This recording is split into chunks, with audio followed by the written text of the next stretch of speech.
sampai di mana pemerintah hadir membantu warga negaranya yang dideportasi dari seberang ke kampung halamannya.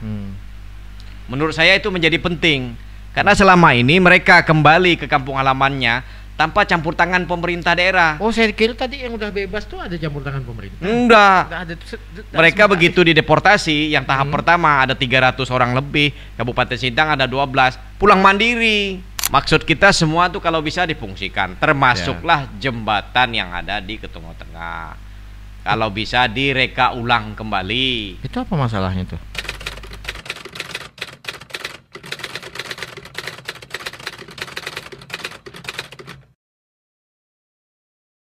Pod Club Podcast Kepala Batu.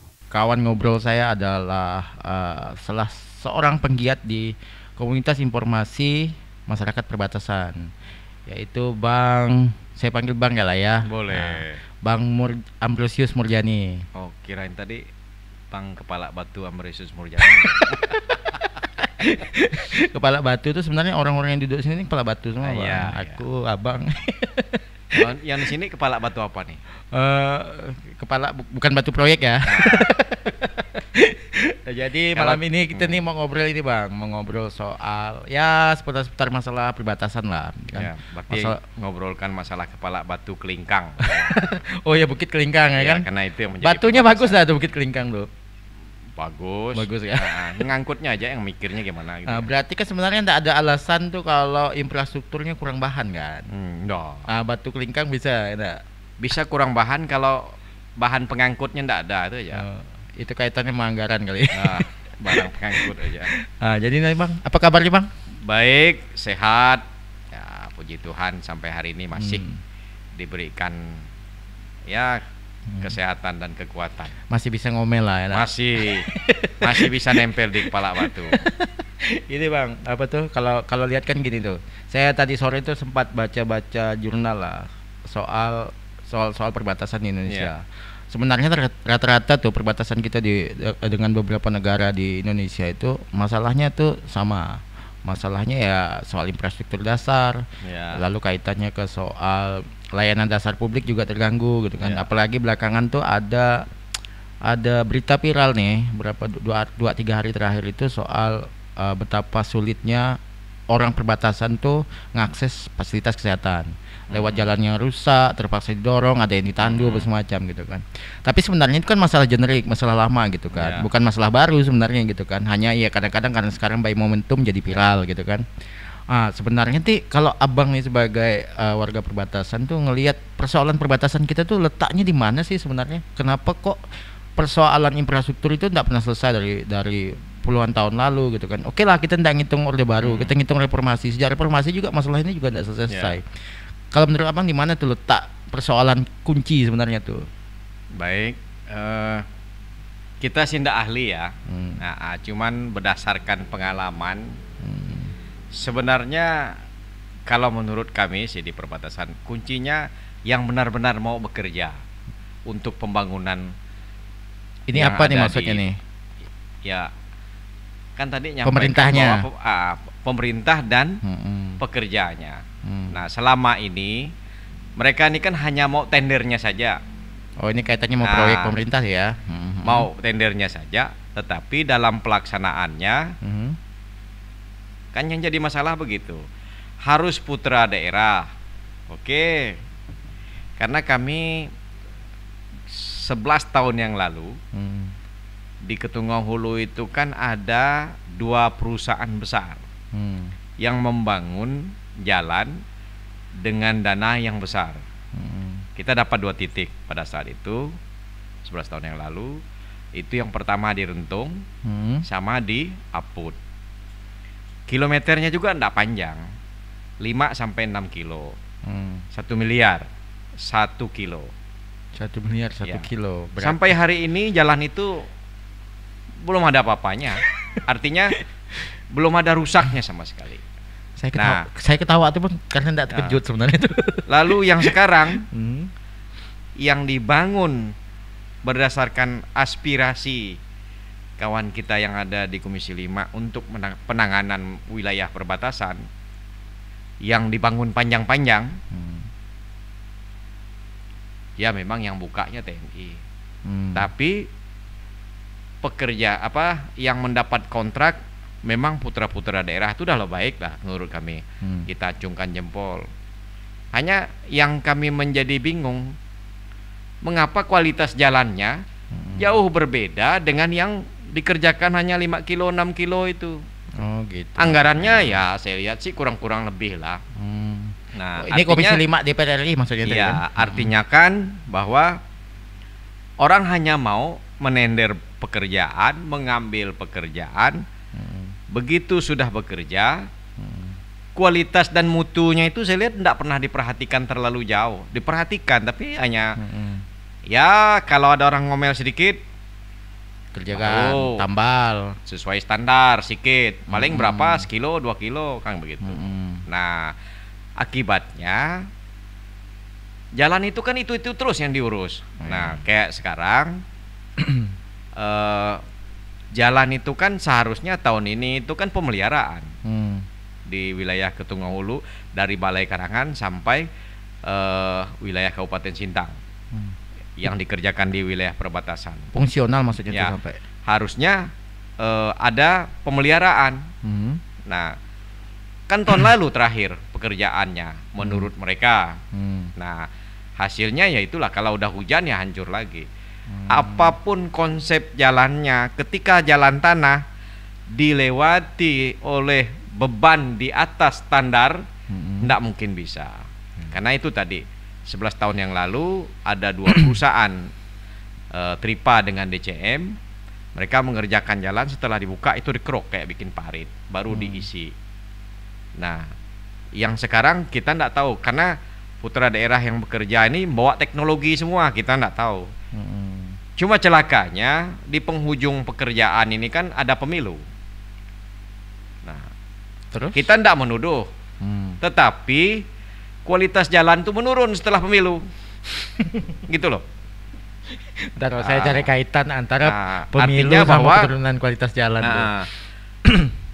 Apa yang dikerjakan akhirnya terpotong-potong akhirnya, sehingga kualitas jalannya sangat merugikan masyarakat. Alasan yang ngerjakannya apa tuh? Anda tahu kita.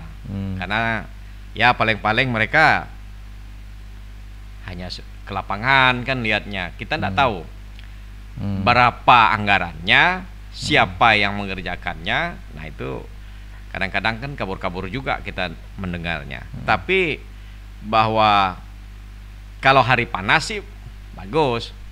Nah harusnya antara pekerjaan jalan paralel nasional, iklim investasi yang ada di daerah Ketunggahulu itu harus berimbang. Mengapa? Kalau hanya masyarakat, jalannya tidak akan mudah rusak. Nah, artinya keterlibatan investasi yang ada di Ketunggahulu, ada berapa PKS di sana kan? Ada 3 atau 4, ada 4 PKS yang ada di Ketunggahulu. Perkebunan kelapa sawit maksudnya kan? Nah, kebunnya sendiri, tapi PKS-nya itu kan apa tuh? Tempat penggilingannya tuh, pabriknya. Oh, pabriknya.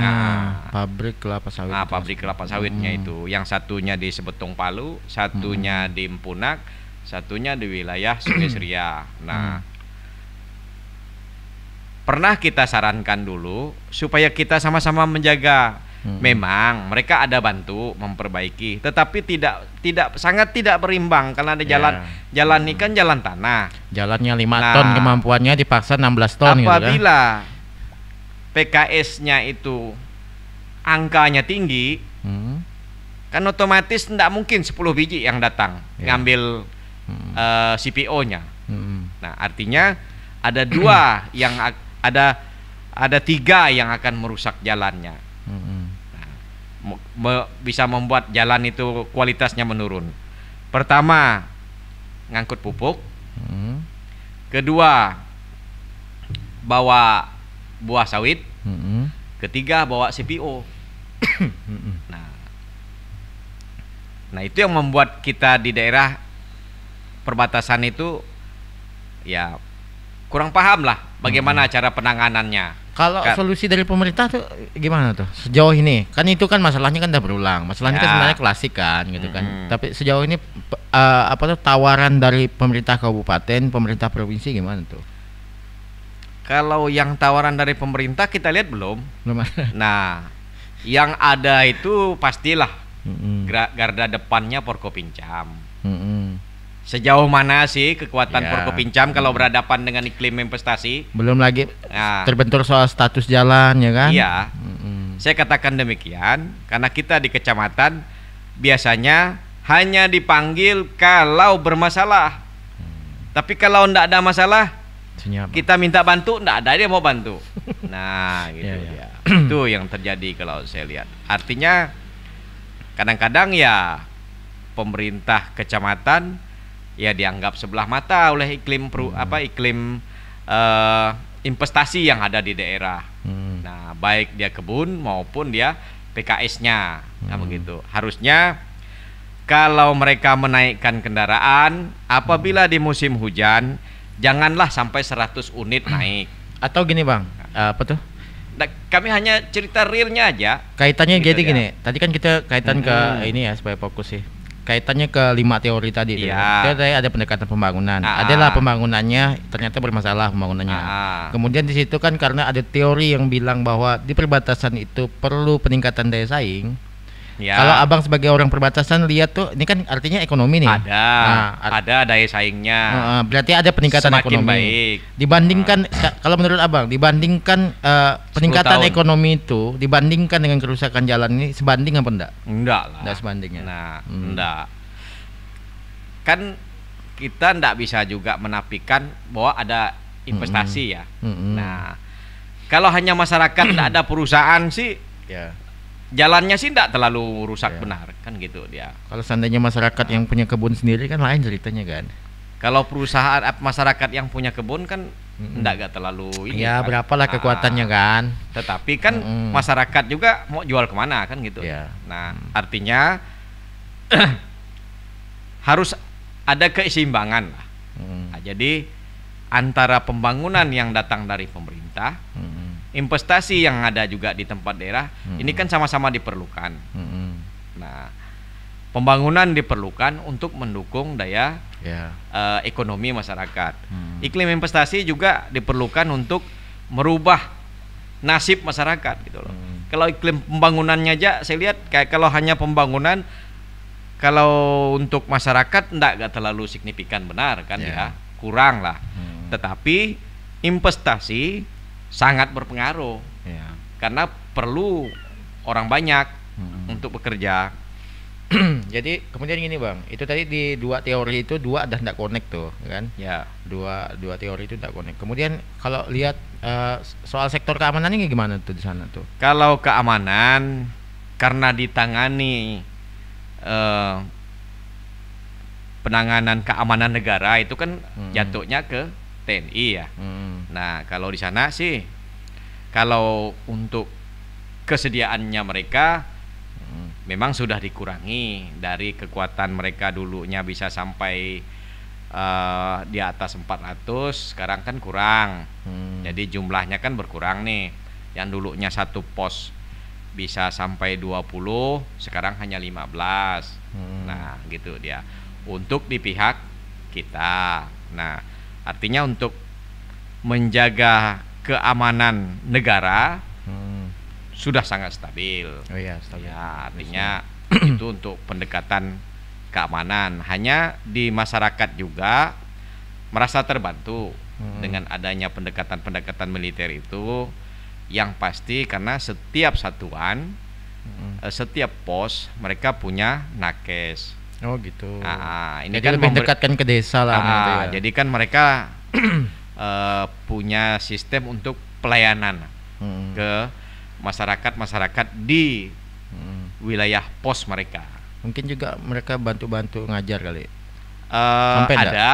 Ada di beberapa sekolah yang memang memerlukan. Lalu kemarin itu ada dapat program ya kayak MBG lah. Di Nanggabayan itu mereka ada buat dapur, mereka yang masak. Ada asramanya. MBG sih sama komen. Artinya sebelum pencanangan itu, sebelum ada presiden yang baru, pola itu diberikan oleh satuan mereka membantu anak-anak sekolah, tidak di semua sekolah tapi di beberapa sekolah untuk makan dan asrama. Kemudian kalau ke soal kesejahteraan warga perbatasan sekarang nih, progresnya sejauh abang menurut abang dalam 10 tahun terakhir lah, progres soal kesejahteraan masyarakat situ itu gimana tuh? Oh luar biasa. Iya. Mengapa orang suka ribut jalan sekarang? Karena dia lewat setiap hari. Oh ya. Dulu kalau sebelum ada investasi pembangunan dari pemerintah, nah kita juga harus syukuri nih bahwa jalan paralel nasional ini kan pembangunan yang sangat berharga. Nah, walaupun harus mengorbankan lahan-lahan masyarakat tidak terlalu banyak sih tuntutannya. Kan yang penting barang ini jalan. Nah, sekarang kita lihat kalau 10 tahun yang lalu kita masih banyak lihat kayak di di Kalimantan Utara kan masih banyak mobil Malaysianya kan. Kalau sekarang kan segala R3 Rangga enggak lah, yang di sana itu Kalia. Oh, udah masuk ya, bisa Sigra. Udah masuk. Karena jalan itu kan hanya spot-spot aja yang rusak. Sebenarnya dilarang nyebut merek memang. Nah, artinya angkutan massal itu sudah mulai. Hanya bis saja yang tidak ada. Oh, ya. Itulah dia. Tapi dulu kan sempat jalan tuh bis. Dulu itu kan hanya promosi aja. Oh, ya. Yang jalan sekarang itu kan kelas-kelas mobil keluarga. Oh iya. Iya. Itu tapi mesti mutar kali kalau mau ke Sintang. Lewat balai lah. Lewat balai ya. Nggak apa-apa, hanya 9 jam kan. 450.000 ke Senaningnya. Kalau lewat dari Senaning, itu 500-600. Oh, masih segitu ya, sama lebih mahal daripada Sintang Pontianak lah ya. Lebih mahal lah. Ya hitungannya sih mahal. Tapi kalau orang ke Tungau Hulu dan sebagian ke Tungau Tengah, kalau dia punya anaknya di Pontianak, enggak perlu ke Sintang. Oh iya, betul. Itu kan hanya 5 jam. Berarti kalau angkutan sungai sekarang gimana? Angkutan sungai ke Tungau Hulu enggak ada lagi. Nggak ada lagi ke Tungau Yang pakai ya? angkutan sungai kan ke Tungau Tengah dan Hilir. Oh gitu. Ya. Oh, saya kira masih pakai Enggak. itu. Jadi kita enggak ada tambang lagi di situ. Oh, iya. Nah, di situ sangat signifikan ya kalau saya lihat setiap desa yang berada di pinggir jalan. Kalau dulu yang nongkrong orang di depan rumah. Kalau sekarang yang nongkrong di depan rumah itu mobil-mobil keluarga yang rendah. Oh iya. Berarti ada progres. Jadi luar biasa. Nah, tinggal jadi kabupaten ya yang belum ya. Ya mudah-mudahan kita tetap berdoa walaupun belum gitu aja. Wacana lama tuh kan. Wacana wajib supaya ada sejarahnya gitu. Oh, kalau saya mau skeptis sama rencana-rencana, apalagi kalau politisi yang ngomong. Iya. Terus ini Bang, soal ini juga itu yang kalau di teori itu ada teori terakhir itu soal kaitannya pembangunan perbatasan itu membutuhkan juga pembangunan yang penting dalam hal sumber daya manusia. Betul. Sumber daya manusia itu maksudnya tempatan loh, bukan dia nanti sekolah pilihnya keluar gitu, bukan itu gitu. Sejauh ini kalau kayak fasilitas pendidikan apa semacam itu gimana tuh di sana tuh? Kalau sekarang sudah sangat baik lah. Dulu itu kita hanya sebatas SMA Negeri 1 Senaning, Tungau Hulu. Tungau Tengah juga SMA Negeri Ketungau Tengah. Sekarang SMA Negeri di Ketungau Hulu itu nambah 1. Kalau di Ketungau Tengah itu udah 3 SMK SMA-nya. Lalu ada sekolah kejuruan. Nah, peminat tertingginya kalau di perbatasan itu sekolah kejuruan. Oh iya. SMK ya. SMK swasta itu. Nah, karena enggak negeri. Oh, masih negeri. SMK Negeri 1 Ketungau Hulu dan SMK Negeri 1 Ketungau Tengah. Karena sebenarnya sekolah apapun kalau di perbatasan orang berebut. Artinya bahwa orang sudah berpikir sekolah penting. Nah, itu dia. Jadi kalau kita lihat sekarang, saya hanya melihat dalam 10 tahun ini realnya saja kita lihat itu di perangkat desa. Dulu perangkat desa itu rata-rata di atas umur tua semua. Di atas 50. Sekarang milenial. Oh iya. Perangkat desa. Ya. tingkat rate sekolahnya pun lumayan ini ya berarti ya. Berarti rata-rata sekarang lulusannya enggak kayak dulu misalnya kan. Iya. Kalau sekarang bisa ada yang sarjana mungkin kan. Yang daftarnya di Kades misalnya gitu kan. Iya, rata-rata. Berarti sebenarnya itu apa ya, teori yang disepakati sama pemerintah itu sebenarnya udah jalan gitu. Tapi satu hal ya tuh mungkin soal infrastruktur. Ya. Mungkin sama pemerataan fasilitas dasar kayak kesehatan itu ya jadi soalnya. Kalau fasilitas kesehatan memang rumah sakitnya udah diakses jalan nasional sih. Jadi kita rumah sakit sudah punya 2 rumah sakit. Rumah sakit di sana. Yang pertama rumah sakit Senaning di Sungai Pisau, lalu rumah sakit Jasa di Jasa. Oh, di Jasa itu udah ada rumah sakit. Udah ya? ada. Oh, Ada 2 rumah sakit untuk. Cuma PLBN-nya yang belum jadi ya. Nah, untuk pintu ke seberangnya ke Sarawak Malaysia, kita kan hanya baru buat jalan. Pembebasan lahan itu sampai hari ini kan belum. Yang Sungai Keli nih ya? Iya, yang untuk PSN di Sungai Keli. Terus dengar info terakhir gimana tuh? Dengar kapan? Harus dijajaki ulang. Oh ya. Dibicarakan ulang lagi. Oh ya, Indonesia kan sebentar lagi tuh mau jatuh tempo utang, kayaknya masih jauh tuh. Karena kalau menurut mereka penanganan pembangunan PSN itu hanya per 2 tahun. Oh gitu. Ya, nanti kalau dalam 2 tahun tidak dikerjakan, berarti harus ditinjau ulang untuk program 2 tahun berikut. Oh iya, apalagi ada kaitannya sama negara sebelah kan. Ya. Kalau negara sebelah kayaknya tidak ada masalah ya. Kita aja yang ada masalah tuh kayaknya. Kalau negara sebelah itu, mereka pernah ngomong di pasarnya itu, mereka tuh cuma satu aja pemerintah. Apakah jalan Sungai Keli itu dilewati oleh orang Malaysia 1 tahun itu berapa? Ternyata hitungannya 1 tahun cuma 1 orang. Orang Indonesia 1 harinya 100 orang. Oh, berarti situ bukan soal artinya yang perlu itu kita. Oh iya. Kan gitu dia. Jadi kita tidak usah GR lah, Mas saja tuh. Kalau kami sih tetap berharap dibuka dan tidak dibukanya border atau dibuat masuk dalam program PSN atau tidak. Yang penting bagaimana meratifikasi kembali tentang kesepakatan Indonesia Malaysia di Sosek Malindo. Ya, soal pelintas tentang batasan. Pelintas batas dan perdagangan. Perdagangannya kan hanya masih tetap yang tahun 66. Oh, berarti ini yang angka dan nilainya belanja itu cuma RM600. Oh ya. Ini berarti ini ada kaitan nih sama soal yang baru-baru ini nih, soal ditahannya berapa orang tuh warga Indonesia di Malaysia tuh? Yang bulan November tahun lalu itu ada sekitar 12-an orang. Ya. Lalu bulan Januari itu ada sekitar 6 orang. Berarti soal gini Bang, maksud saya itu. Berarti soal ini tadi kan karena kita ngomongin soal perlu diratifikasi kesepakatan kedua belah negara gitu kan. Soal pelintas batasan antara kedua belah pihak ini gitu kan. Ini kan berdampak nih kemudian nih sama kondisi hari ini, apalagi sekarang negara Malaysia itu menempuh, kata kalau tidak salah menurut informasi abang tadi itu menempuh cara berbeda pendekatan keamanan perbatasannya gitu kan dibanding sebelumnya gitu kan.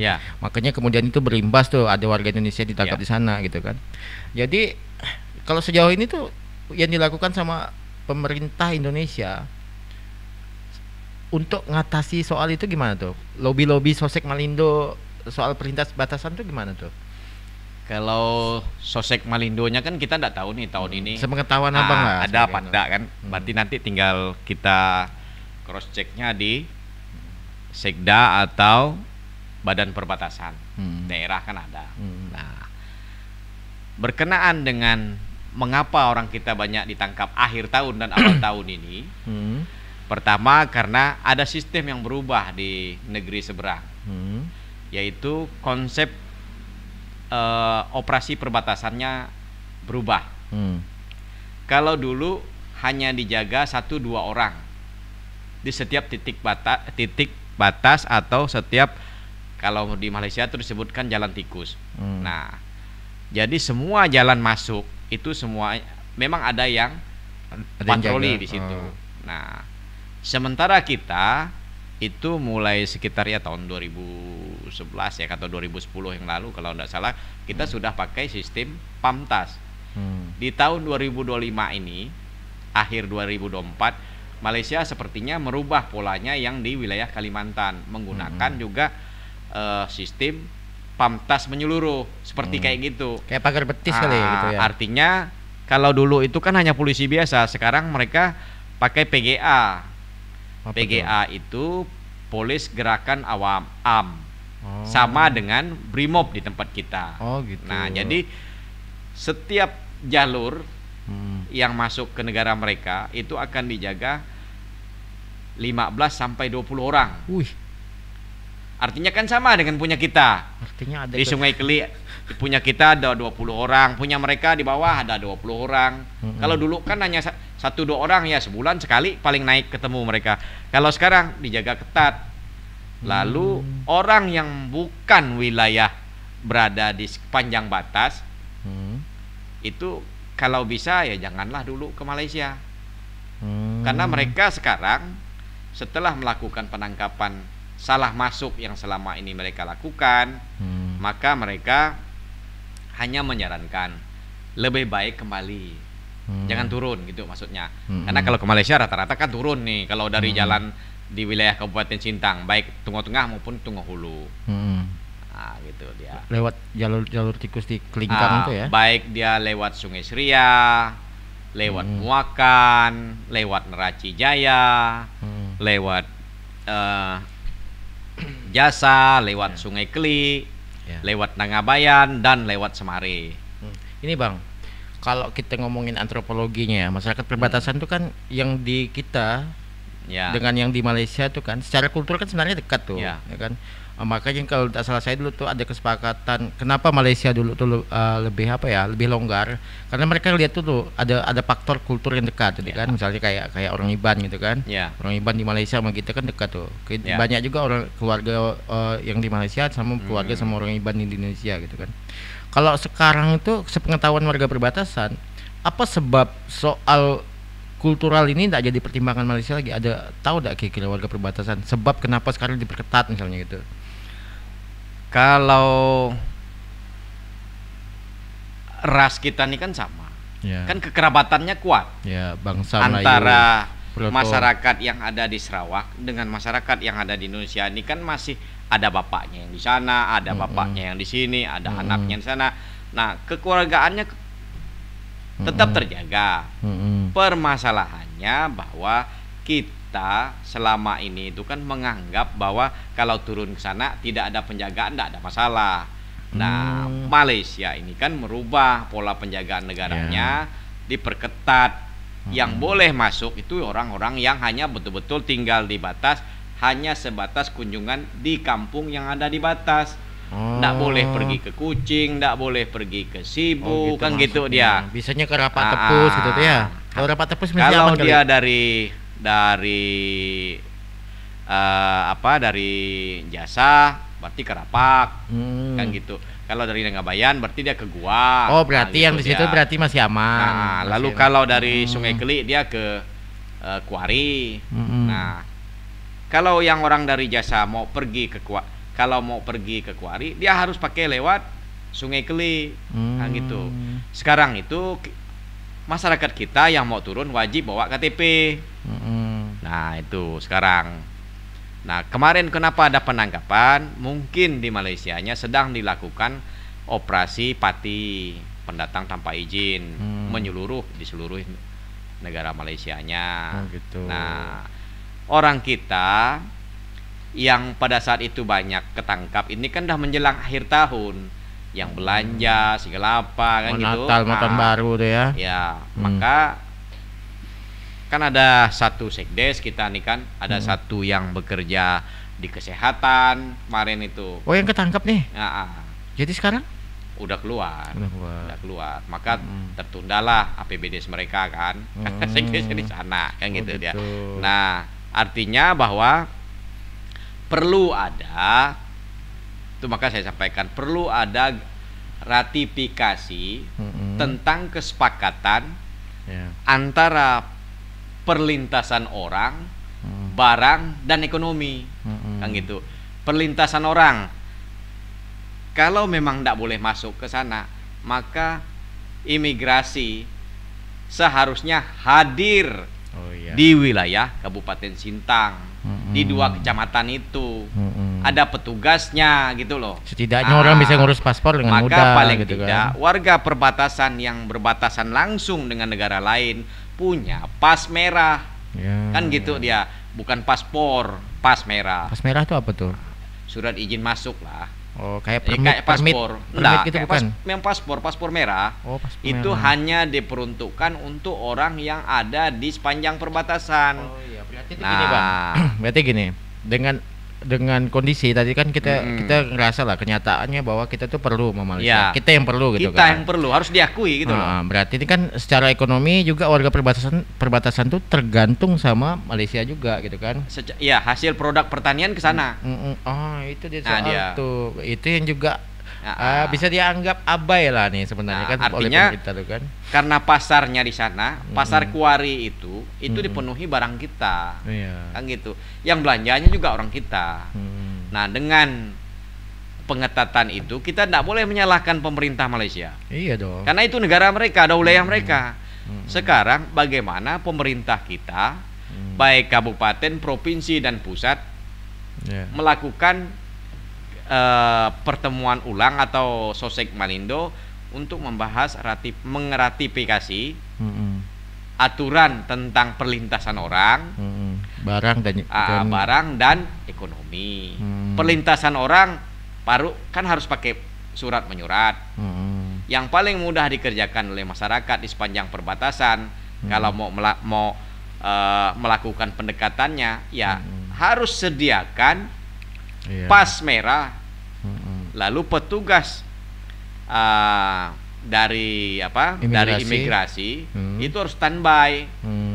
Kalau ndak mau di setiap desa kan bisa standby di Sungai Keli, Oh iya. di bakal PSN-nya itu.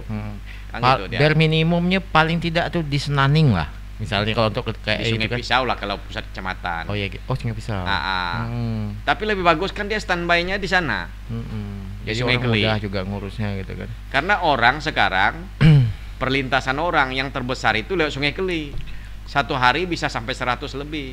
Kalau informasi yang Abang dapatkan gimana nih soal ratifikasi itu? Ada wacana gimana tuh pemerintah? Ya itu kan tergantung pemerintah pusat. Saya sih berharap benar dengan wakil gubernur yang sekarang. Karena dia pernah juga ke wilayah perbatasan. Ya kita minta ya supaya Pak Krisantus kita bisa melakukan ya lobby-lobby lah bersama dengan bersama dengan 5 kabupaten yang berada di perbatasan. Kan gitu, nggak bisa sendiri. Lalu kita kan punya badan perbatasan baik di kabupaten, di 5 kabupaten dan di provinsi kan gitu. Nah, terus terakhir nih Bang, soal wacana mempercepat pembangunan kawasan perbatasan, apalagi sejak 2011 itu, 2004, sejak 2004 kalau tidak salah saya itu, pemerintah pusat itu kan sudah mewacanakan tuh soal pentingnya pemekaran kawasan perbatasan itu sebagai daerah otonom sendiri, gitu kan. Ada ya terlepas kemudian di era 2014 ada moratorium penghentian pemekaran tuh kan itu hal yang berbeda gitu kan. Seberapa mendesak kalau menurut warga perbatasan ini kan ngomongin dari sudut pandang warga ya. Kalau kita nanya politisi mau kepentingannya udah lain kan. Kalau di warga tuh seberapa mendesak soal kebutuhan daerah pemekaran baru kabupaten perbatasan seperti yang diwacanakan sejak era SBY itu gitu kan. Seberapa mendesak deh kira-kira tuh. Sebelum saya menjawab tuh saya mau selesaikan dulu tentang perlintasan orang. Nah, perlintasan orang itu sampai hari ini masih menyisakan beberapa warga kita yang masih ditahan di sana. Nah, belum selesai semua tuh. Belum, kan Berarti ada periode-periodenya mereka ditangkap. Ada yang November, ada yang Januari, ada yang belum Februari.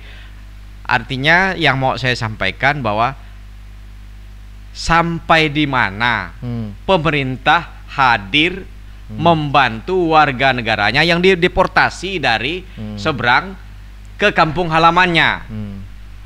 Menurut saya itu menjadi penting karena selama ini mereka kembali ke kampung halamannya tanpa campur tangan pemerintah daerah. Oh, saya kira tadi yang udah bebas tuh ada campur tangan pemerintah. Enggak. Nggak ada, Mereka begitu dideportasi, yang tahap pertama ada 300 orang lebih, Kabupaten Sintang ada 12, pulang mandiri. Oh gitu. Yang kemarin juga ada 6 orang, 2 dari desa Semare, 4 dari desa Sungai Keli, wilayah Kabupaten Sintang. Kembali juga mandiri. Maka saya sampaikan, sekarang pemerintah hadir apa enggak gitu loh. Maunya kita hadirlah ke sana, paling tidak membantu mereka. Nah, kami pada tahun 2022 kalau enggak salah itu 2023 kita ada deportasi untuk wilayah di Entikong, karena pusat deportasi yang diakui Malaysia untuk wilayah Kalimantan, untuk Kalimantan Barat itu hanya Entikong. Maka di situ ada 15 orang ke Tungau Hulu. Nah, waktu itu Pak Camatnya mendiang Jamhur, menggunakan mobil dinasnya kita standby-kan di Balai Karangan. Lalu 1 orang kita kirim ke Entikong, pastikan mereka udah keluar atau belum. Pulangnya kita bawa. Maksud kita, saya tidak minta itu dilakukan oleh seorang camat. Mengapa? Karena anggaran di kecamatan itu sangat terbatas. Ya, lagi pula kan urusan antar negara ini. Ya, artinya kemarin dalam urusan itu yang hadirnya itu ada beberapa kepala desa yang pergi ke sana. Motornya itu kepala desa Nanga Sebawang, Pak Tinsun. Itu yang begitu tahu ada warganya yang ditangkap, dia yang pergi ke sana. Nah, mengapa pemerintah kita tidak berusaha begitu loh? Nah, paling tidak kan usahanya menghubungi konjen. Kan itu yang bisa dilakukan. Ini Pak Camat yang kemarin, Pak Nahom, membuat surat menyatakan bahwa mereka ini adalah pejabat di kampungnya. Itu yang menjadi bekal mereka 4 kemarin, kepala desa Nangas Bawang, kepala desa Sebuluh, kepala desa Sungai Bugau. Mereka pergi ke Sarawak pakai paspor. Tidak bisa tidak pakai paspor.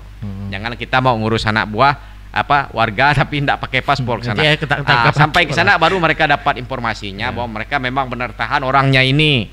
Kami tidak apa-apakan, mereka salah masuk. Nah, nanti akan dipulangkan. Nah, 4 bulan kemudian waktu sudah ditetapkan, diputuskan hukumnya bahwa mereka hanya salah masuk, tidak ada salah lain, maka ditahan 4 bulan di penjara Semuja untuk yang laki-laki, lalu sebagian yang perempuan dikirim ke Kuching. Yang perempuan juga ya, karena di Semuja itu wilayah Malaysia itu tidak ada tempat perempuan, jadi dipisah. Nah, dikembalikanlah yang pada bulan November yang ditahan pada bulan November ditangkap itu di bulan Mei kemarin. Bulan Maret kemarin. Wih, lama juga ya berarti. 4 bulan. Oh, Natal di sel tuh berarti. Iya. Aduh. Waktu dikembalikan, kita juga menyampaikan. Nah, ini ada warga kita, dengan pemerintah daerah juga kita sampaikan. Nah, ya alasannya kan ya sama juga, bahwa ya pertama ada yang tidak punya kewenangan, kedua anggaran, kan begitu. Nah, cuman yang kedua ini surat deportasinya itu saya dapatnya dari konsulat jenderal kita di Kuching. Kalau yang tahap pertama kita dapat daftar list namanya itu dari penjara yang ada di Malaysia. Nah, maksud kita tingkat kehadiran pemerintah dalam mensupport warga negaranya yang ada ditahan di sana itu seperti apa?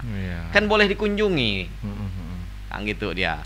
Selama tidak ada kesalahan lain di luar dari lintas batas, hanya tidak memiliki dokumen pelintas batas. Nah, itu ya. Berarti sekarang yang masih ditahan berapa tuh? Ada sekitar 4 kalau saya tidak salah kemarin. Nah, kita pun harus tetap menunggu keputusan mereka di sana dan hasil pertemuan dengan konsulat jenderal kita di Kuching. Berarti sejauh ini belum ada update informasi pemerintah Indonesia mau melakukan apa, belum ada tuh berarti. Kalau dari segi pemerintah kan sudah dilakukan konsulat jenderal. Yang kurang responnya menurut saya itu pemerintah daerah, baik kabupaten maupun provinsi, gitu kan maksudnya. begitu dia. Karena warganya itu kan memang secara warga negara sudah diurus oleh konjen. Konjen minta bantu pemerintah daerah. Kalau di provinsi dia dinas sosial provinsi, kan begitu dia. Berarti warga yang ditahan tuh lewat proses persidangan juga berarti kan? Iya. Berarti sekarang kalau udah di tangan konjen, berarti konjen ada kirim misalnya bantuan hukum misalnya, ada enggak tuh kira tuh negara yang bikin lewat konjen? Mereka kalau bantuan hukumnya di sananya udah ada sendiri. Oh gitu. Di pemerintah Malaysianya dia dipisah. Yang ini ditahan berdasarkan salah masuk tuh sendiri itu loh. Tetap kena 4 bulan. Gitu Pak dia. Aman dia, gemuk di sana, tenang aja. Nah, berarti benar-benar nunggu masa hukuman ya. Jadi orang ngurus sendiri, apa-apa sendiri, urusan hukum sendiri. Ketika dia dideportasi wajib menggunakan pakaian pada saat ditangkap. Nah, itu dia. Jadi atribut pernak-pernik waktu dia ditangkap itu dikembalikan. Oh gitu. Jadi dia keluar harus menggunakan baju itu lagi. Mengapa? Saya hanya berpikir supaya mudah dikenal oleh masyarakatnya sendiri. Oh ya. Gitu Pak dia. Tapi kalau di sana kan kepastian hukum lebih dari kita lah kan. Oh iya. Kalau saya lihat kepastian hukum tempat kita juga bagus. Oh, iya. Gitu. Bagus. Masa sih? Hanya kan tergantung dari bagaimana menilainya. Kalau hukum di Malaysia, kalau menurut orang Malaysia juga enggak bagus kan gitu. Hanya kita aja yang bilang bagus. Tapi kalau soal kepastian kan sana udah pasti lah ya kan. Kalau di sana lebih pasti semua lah. Pasti bisa mati juga kan. Di sana. Kalau kita kan mesti bayar dulu. Untuk kepastian hukum warga negara Malaysia pasti. Tapi untuk kepastian hukum warga negara lain belum pasti. Oh gitu ya. Ya. Itu yang rawannya, itu yang butuh campur tangan negara. Itu makanya yang perlu campur tangan negara. Balik ke yang tadi, apa tadi itu namanya tuh? Yaitu soal urgensi pemekaran buat masyarakat perbatasan tuh. Untuk pemekaran sendiri, saya hanya melihat bahwa kalau ditanyakan itu kepentingan siapa, ya menurut kami sudah layak lah itu. Kepentingan masyarakat bersama. Permasalahannya sekarang jangan selalu dipolitisir. Ya, biasanya jadi janji kampanye itu. Mengapa saya katakan demikian? Seingat saya proses pemekaran yang terkecil saja, kecamatan lah, desa udah lewat. Nah, pemekaran kecamatan pada saat tahap pertama kita minta supaya pemekarannya dipisah-pisah berdasarkan wilayah kecamatan. Karena ada kepentingan politik jadikan satu. Gugurlah nomor perdanya karena ada kecamatan-kecamatan yang belum selesai masalah administrasinya. Gugur. Tahap kedua juga begitu. Diajukan kembali pemekaran kecamatannya. Kita minta Ketungau Hulu sendiri, Ketungau Tengah sendiri. Ketungau digabung jadi satu. Kayan segala apa tuh dengan Serawai Ambalau dipisah sendiri. Yang Serawai Ambalau dapat satu, Kayan dapat satu, Sintang dapat satu kan. Ketungau, karena Ketungau Tengah masih bersengketa batasnya dengan Kabupaten Sanggau, Kabupaten Kapuas Hulu. Maka kita minta apapun modelnya, kalau pemekaran kecamatan wajib hukumnya berdasarkan kecamatan masing-masing. Yang tidak siap ya tidak usah. Jangan yang tidak siap, kawan yang siap ikut tidak siap jadinya. Jadi ngaco orang yang siap ya. Ini selalu dipolitisir untuk keuntungan politis seseorang. Itu yang kami lihat. Apa gamblangnya nih soal kepentingan politis? Taruhlah misalnya calon itu didengungkan dan mulai dibuat menjelang 5 tahun mau pemilu. Gitu. Kan begitu rata-rata. Menjadi bahan kampanye dan segala macam. Soal pemekaran itu ya. Lalu masalah pemekaran kabupaten. Nah, kalau ditanya siap dengan enggak, Ketungau siap. bukan soal siapnya sih. Ah. Yang penting masyarakat tuh apa tuh soal yang paling krusial menurut abang tuh? Kalau menurut kita, mengapa kita sangat mendukung ada pemekaran di wilayah di wilayah Ketungau? Karena kita lihat pembangunan itu selalu di pusat kabupaten. Ya. Nggak pernah dia kalau udah ranting-ranting kabupaten tuh kecil lah. Nasib sajalah Ketungau Hulu dan Tengah itu dapat pembangunan yang dari APBN, yang dari Komisi 5 itu. Jalan paralel nasional. Sebagian besar ekonomi pun masih topang sama negara sebelah, gitu kan? Ya, dengan jalan itu ada, maka pusat perputaran ekonomi kami itu pindah. Yang selama ini mungkin orang belanja ke Merakai, belanja ke Sintang, orang sekarang belanjanya di Balai. Lalu yang ke Tungau Tengah, yang bagian darat, belanjanya di Kelam Permai.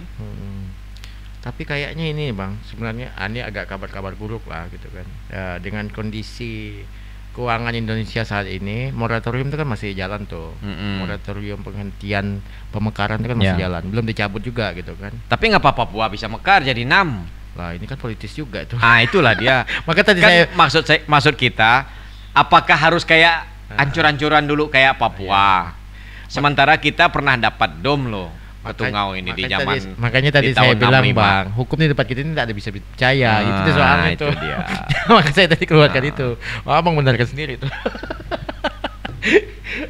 Kemudian ini bang, terakhir ya, benar-benar terakhir nih soal kaitannya sama persoalan paling krusial di perbatasan tuh ada soal yang sejauh ini itu yang kita sindir di awal tuh soal apa ya, keberimbangan antara kualitas infrastruktur sama investasi yang masuk sama perputaran ekonomi itu yang paling penting. Yang paling penting itu. Nah, terus kemudian ini kan jadi seharusnya ini jadi daya dukung buat kesiapan wilayah perbatasan untuk membentuk daerah administratif sendiri gitu. Sebenarnya begitu kan. Kemudian kaitannya nih dengan kondisi yang kita lihat yang tidak memungkinkan untuk segera pemekaran itu, sejauh ini warga perbatasan tuh kalau menurut pemerintah mereka mau mengandalkan apa tuh untuk mendukung mendukung apa istilahnya tuh kalau di pemekaran daerah tuh PAD. Mendukung PAD menjadi itu menjadi sumber pemasukan daerah tuh gimana tuh anunya tuh. Ini belum ini ya, kita ini belum sampai kepada misalnya tuh potensi daerahnya apa, komoditi andalannya apa semacam gitu kan. Padahal kalau kita lihat dari misalnya kayak komoditi ya gitu kan, kayak kawasan perbatasan di kita tuh kayak di Ketungau Hilir Tengah Hulu tuh itu kan investasi berbasis lahan yang komoditi andalannya ujung-ujung kan sekarang kayak sawit gitu kan. Benefit balik yang dikasih pemerintah ke masyarakat perbatasan tuh sebenarnya kayak mana sekarang tuh gitu loh. Yang menurut abang kira-kira yang tak berimbang tuh di mana gitu loh soal benefit balik. Karena kan investasi kan bayar pajak juga orang. Iya. Kalau kita sih nggak ada lain sih kita lihat. Yang kita minta itu untuk hasil perimbangan infrastruktur jalan. Sama listrik. Oh listrik masih banyak juga ya. Jalan, listrik sama komunikasi. 3 itu aja. Karena kalau yang lain-lainnya kalau jalannya udah lancar, kalau bisa jalan itu jangan tanah gitu loh. Kalau jalan masih tanah dari zaman nenek moyang ya tetap 3 bulan hancur gitu Pak. Zaman Jepang juga jalan tanah kan. Cuma kalau zaman Romawi kan orang bikin jalan memang pasang batu besar-besar kan. Kalau sekarang ini kan hanya alatnya aja yang besar-besar, batunya kecil-kecil gitu Pak ya. Betul sih. Itu sih deh soal. Ternyata masalah perbatasan itu sebenarnya tidak segawat yang kuduga sih sebenarnya tadi itu kan. Kebetulan karena di wilayah kita tidak yang disampaikan tadi itu kan karena hasil rapat dengar pendapat dengar pendapat dengan Gubernur Kalimantan Utara. Itu maka heboh sekarang nih.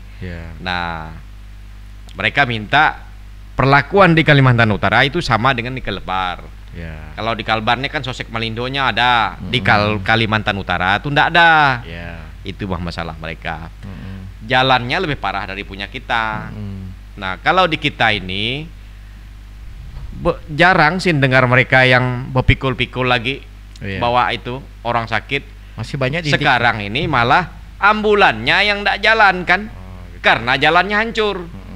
Mungkin kalau kasuistik lah misalnya kayak di Ketunga Tengah gitu kan. Ya, masih banyak itu. Itu tidak bisa kita indikan lah, karena mereka pertama memang banyak perusahaannya. Lalu sampai hari ini kita tidak tahu. Selalu klasik benar lah, Jalan Sintang, Sintang, Binjai, ke Tungau Hilir, ke Tungau Tengah, nggak tahu lah kita gimana. Nah, jalan yang enak itu kan sekarang itu hanya dari Sintang sampai ke Binjai. Habis Binjai hancur, kan gitu dia. Nah, lalu kalau kayak kami biasa lewat Binjai dan segala macam itu, kalau ke Tungau Hulu kita lewat, kalau lewat jalan poros kita dalam satu kabupaten, kita ke Merakai. Di Merakai itu kan kita kena tambang. Satu kendaraan kan 40.000. Oh, ini maksudnya nyebrang di Sungai Ketungau itu. Sungai Ketungau itu ya. Nah, maksud kita semua tuh kalau bisa difungsikan, termasuklah jembatan yang ada di Ketungau Tengah. Kalau bisa direka ulang kembali. Itu apa masalahnya tuh? Masalahnya Nggak berfungsi. ya nggak bisa berfungsi, mana nggak bisa kita bisa naik ke atas anutunya, karena belum ada timbunan kiri kanan. Oh gitu. Jembatannya udah jadi sebenarnya. Jembatan secara fisik sudah jadi, tapi hitungan kalau menurut kami lah, kasat mata begitu ya ndak mungkin lah jembatan rangka bajanya lebih lebar daripada abutmen gitu kan, bingung kita mikirnya. Oh, abutmen itu timbunan di tepi anunya tuh. Bukan, tiang yang di pantai itu. Oh, itu maksudnya sebelah kiri mudik. Itu ternyata abutmennya kan lebih kecil dari lebarnya dari lebar jembatan. Jembatan rangka baja. Iya. Sekarang dibuat sama itu kan disemen ulang. Kan lucu itu secara teknik. Harusnya ya bongkar habis. Gitu ya. Artinya kalau kita menyerahkan sepenuhnya itu ke negara. Kalau itu dianggap rugi, berarti itu harus hitung ulang. Dianggap untung juga itu harus hitung ulang. Wah, proyek lagi tuh. Nah, coba dia. Ya sebenarnya kayaknya soal perbatasan itu sebenarnya tidak segawat 10 tahun lalu lah.